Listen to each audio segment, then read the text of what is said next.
And joining us now to talk more about the complex issue of homelessness and balancing compassion with public safety, Reverend Andy Bales with the Union Mission and LA County Sheriff Alex Villanueva. Thank you, gentlemen, both for your time today. Thank you.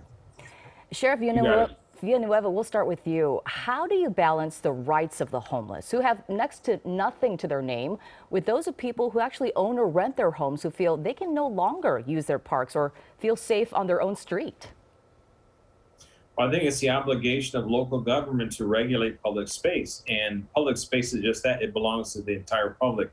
It does not belong to only one segment of the public. And this measure, all it does is really doesn't accomplish a whole lot, because they're still not using law enforcement to regulate public space. There's a place for everyone can receive treatment. We want to make sure those that have mental illness, substance abuse, get the treatment they need, get the shelter they need. However, it cannot allow encampments to basically engulf entire swaths of our residential communities in our business district, because you're not helping anyone, neither the homeless nor the impacted residents.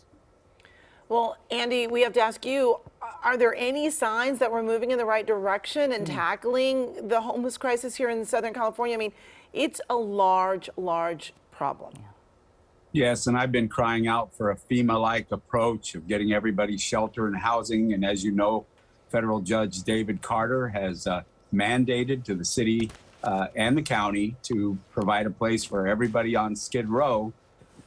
And simultaneously, the city and the county have gone to court against Judge Carter to make a place for everybody to have a place to go, while also passing this anti-camping ordinance. So I'd like to see some consistency. We should have a FEMA-like approach first and then anti-camping mandate, or it should be done simultaneously, as our sheriff has done in Venice Beach, and as Mike Bonin, City Council Mike Bonin, is carrying out right now.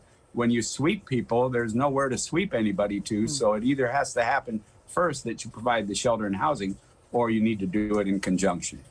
Well, Sheriff, obviously this is a tall order, but you actually believe that we can contain homelessness. What are some of the solutions you see to this problem?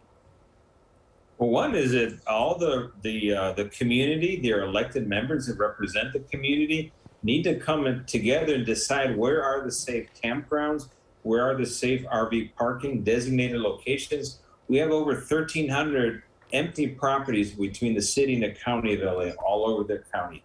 We need to identify those locations and then have the homeless population that is refusing shelter get them into these locations. And there we can provide the wraparound services, hygiene station, trash removal, and then we have a better shot at actually addressing their needs while at the same time minimizing the impact, the negative impact to our communities. And that is the only way we're going to contain it, and we have to do it by regulating public space.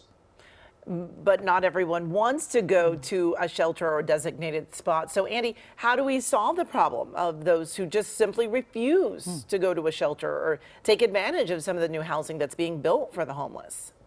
It will take some time and compassion and a ton of outreach, a ton of building trust. We also need to address addiction. We need to provide mental health resources. Those are the cause of much of homelessness, or the result of leaving people on the streets for far too long. Too many people for far too long. So this isn't going to be solved in one day. That's what I mean by consistency. Does it make sense? You take an issue to court that would provide shelter and housing. At the same time, you mandate an anti-camping ordinance. We need to start making sense, and we need to take our time. It took decades. We've been here for decades to get to this spot.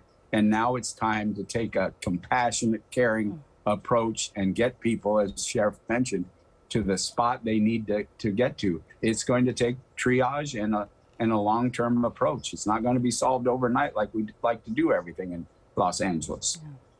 Well, Sheriff, we've seen what your department has done with Venice Beach. What about Skid Row? What are your thoughts about that and how to handle that situation?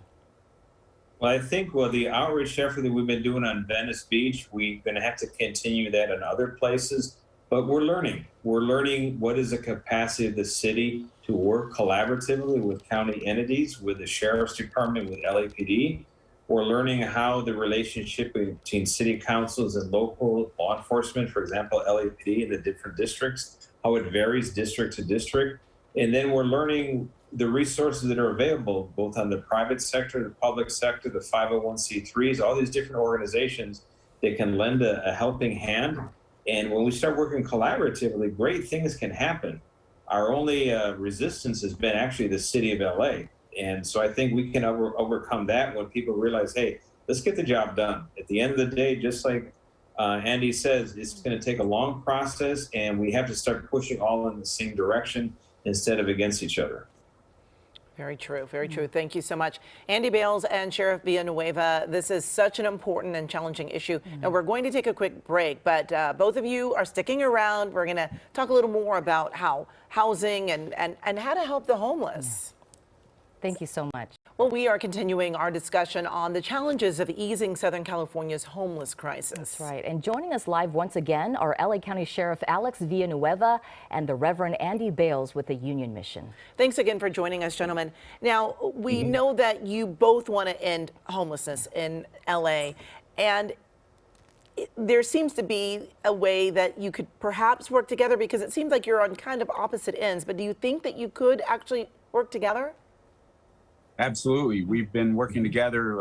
I met with some of his folks today. I didn't get to see the sheriff, but I met with some of his team today to strategize on how we can address homelessness together in Los Angeles.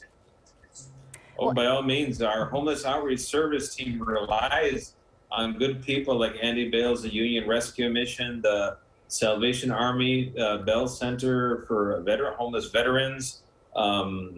There's so many different organizations that we rely on that they form an integral part of that, all the resources, the shelter space that we rely on when we go through our protocols and we break up encampments, get people into secure shelters. And Andy, are these modular housing units and housing complexes like the one we just showed you a few minutes ago here on KCAL 9 actually making a difference, like the tiny homes that we've seen? Absolutely. I'm so thankful you showed that story. It warmed my heart. Because we've also been crying out for innovative housing solutions, container homes, 3D printed concrete homes, tiny homes, mobile homes. You realize if the governor took his $12 billion, he could buy $2 billion worth of land and create about 180,000 brand new 3-bedroom, 2-bath mobile homes, which would represent 540,000 rooms. If housing is indeed is the shortage, we could address it immediately if we spent our money wisely on innovative housing like you just showed and displayed. And I think that's where we have to move. No more $750,000 granite countertop that is available in 4.5 years while 6,000 people die on the streets. We have to address this practically and immediately in a FEMA-like approach. And we are seeing the addition of these housing units. But Sheriff, what do you see as the next step from here? Well, right now we're in the middle of triaging the entire problem. We've asked the county to declare a local state of emergency, and we're going to ask the governor to do the exact same thing, and then we'll approach at the federal level. But yes, that FEMA approach, that sense of urgency that we have to triage the problem. I have 5 people a day dying in the streets, face down in the gutter. That should never happen here in the United States of America. And that is an indictment on the lack of mental health treatment facilities, substance abuse treatment beds that are just not out there. I had deputies running around trying to find placement for a 72-hour psychiatric hold. They cannot find one, but they spend the entire day waiting for a bed to free up. And as soon as they get the person in there, the person walks out the door. It's like 72-minute psychiatric, well, not 72 hours. And why is the governor, why is the county not building more beds so we have all the different levels of treatment for psychiatric inpatient services? Desperately needed, and it is just not there in the plans. Well, Reverend Andy Bales and Sheriff Villanueva, thank you again for spending some time with us today to discuss this very challenging issue.